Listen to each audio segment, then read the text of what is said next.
السلام علیکم ورحمۃ اللہ وبرکاتہ۔ نماز کے مسائل پہ ہمارے لیکچرز چل رہے ہیں۔ آج ہم پڑھیں گے تہجد کی نماز کے مسائل۔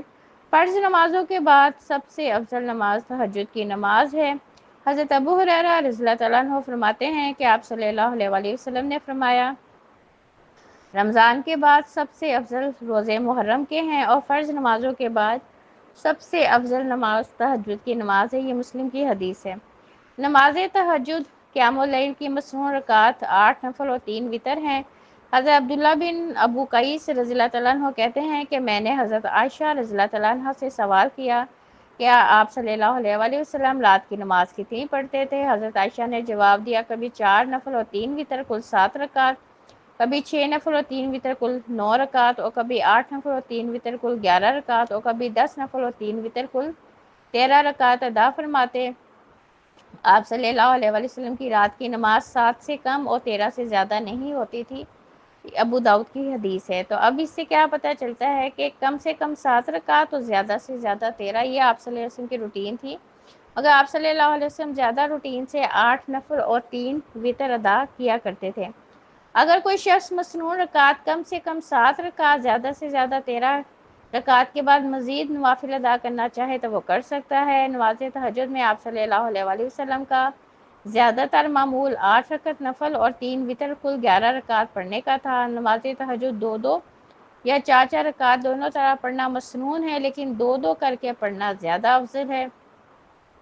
حضرت عائشہ رضی اللہ تعالیٰ عنہ سے روایت ہے کہ آپ صلی اللہ علیہ وآلہ وسلم نماز عشاء اور نماز فجر کے درمیان 11 رکعتیں نماز ادا فرماتے، ہر 2 رکعت کے بعد سلام پھیرتے اور پھر ساری نماز کو ایک رکعت سے وتر بنا دیتے۔ یہ بخاری و مسلم کی حدیث ہے۔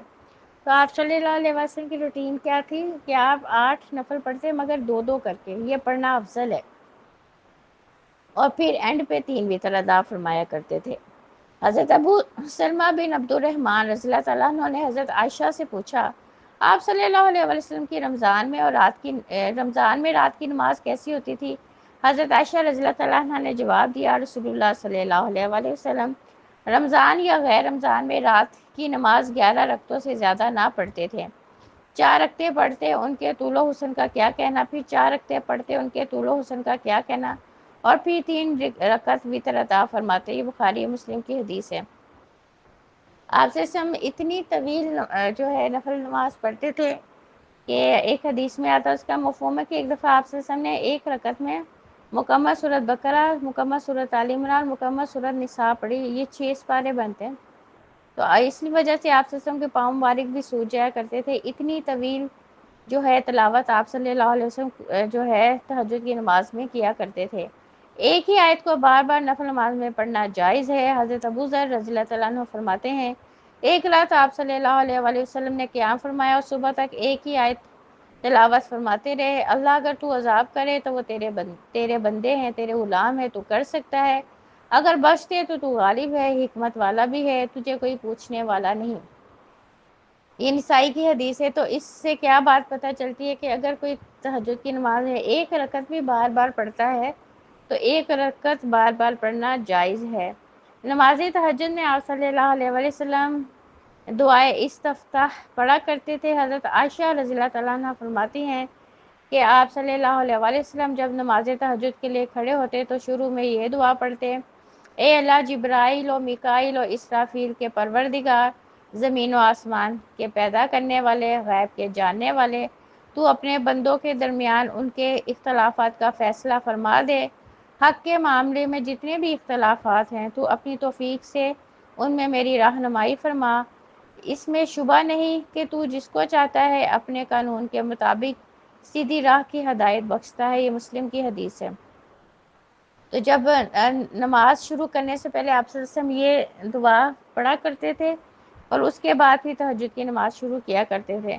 تہجد میں مانگی گئی دعائیں قبول ہوتی ہیں۔ حضرت ابو ہریرہ رضی اللہ تعالیٰ عنہ کہتے ہیں کہ آپ صلی اللہ علیہ وآلہ وسلم نے فرمایا، اللہ تعالیٰ ہر رات کو جب رات کا پہلا تہائی حصہ گزر جاتا ہے، آسمان دنیا پہ اترتا ہے اور کہتا ہے، میں بادشاہ ہوں، کون ہے جو مجھے پکارے تاکہ میں اس کی پکار سنوں، کون ہے جو مجھ سے مانگے تاکہ میں اسے دوں، کون ہے جو مجھ سے مغفرت طلب کرے تاکہ میں اسے معاف کر دوں۔ وہ برابر اسی طرح فرماتا رہتا ہے یہاں تک کہ فجر روشن ہو جاتی ہے۔ تو اب اس حدیث سے کیا بات پتہ چلتی ہے؟ تہجد کے وقت دعائیں قبول ہوتی ہیں۔ اگر کوئی شخص چاہتا ہے اللہ سے کہ اس کی دعائیں قبول ہو تو فرائض کے بعد اسے تہجد کی نماز کا اہتمام کرنا چاہیے۔ ایک اصول یاد رکھیے گا، نفل اللہ کے ہاں تب قبول ہوتے ہیں جب انسان فرائض کی ادائیگی جو ہے وہ ریگولر کرتا ہے۔ اگر ایک شخص فرائض کی ادائیگی نہیں کرتا اور نفل نماز پہ اس کا زور ہے تو اس کے نفل بھی اللہ کے ہاں قبول نہیں ہوتے۔ تہجد کی نماز کے بعد کچھ دیر لیٹ جانا چاہیے اور پھر اٹھ کر فجر کی نماز پڑھنی چاہیے۔ حضرت عائشہ رضی اللہ تعالیٰ عنہ سے سوال کیا گیا کہ آپ صلی اللہ علیہ وآلہ وسلم رات کو نماز کیسے پڑھا کرتے تھے؟ تو انہوں نے بتایا کہ آپ صلی اللہ علیہ وآلہ وسلم شروع رات میں سوتے تھے اور آخری رات میں بیدار ہو کر تہجد کی نماز پڑھتے تھے، پھر اپنے بستر پر آ جاتے، جب مؤذن اذان دیتا تو جلدی سے اٹھ کھڑے ہوتے، اگر آپ صلی اللہ علیہ وآلہ وسلم کو نہانے کی ضرورت ہوتی تو غسل کرتے، ورنہ وضو کر کے باہر تشریف لے جاتے۔ یہ بخاری کی حدیث ہے۔ تو اب اس حدیث سے کیا بات پتہ چلتی ہے کہ تہجد کی نماز کے بعد اگر ابھی فجر کا ٹائم نہیں ہوا تو سویا جا سکتا ہے، اور پھر فجر کے ٹائم آپ سے اٹھتے تھے اور فجر کی نماز پڑھنے مسجد جایا کرتے تھے۔ اللہ تعالی ہم سب کو جو ہے تہجد کی نماز پڑھنے کی توفیق دے، آمین۔ ربنا تقبل منا انک انت السمیع العلیم وتب علینا انک انت التواب الرحیم۔ سبحان ربک رب العزت عما یصفون وسلام علی المرسلین والحمد للہ رب العالمین۔ السلام علیکم ورحمۃ اللہ وبرکاتہ۔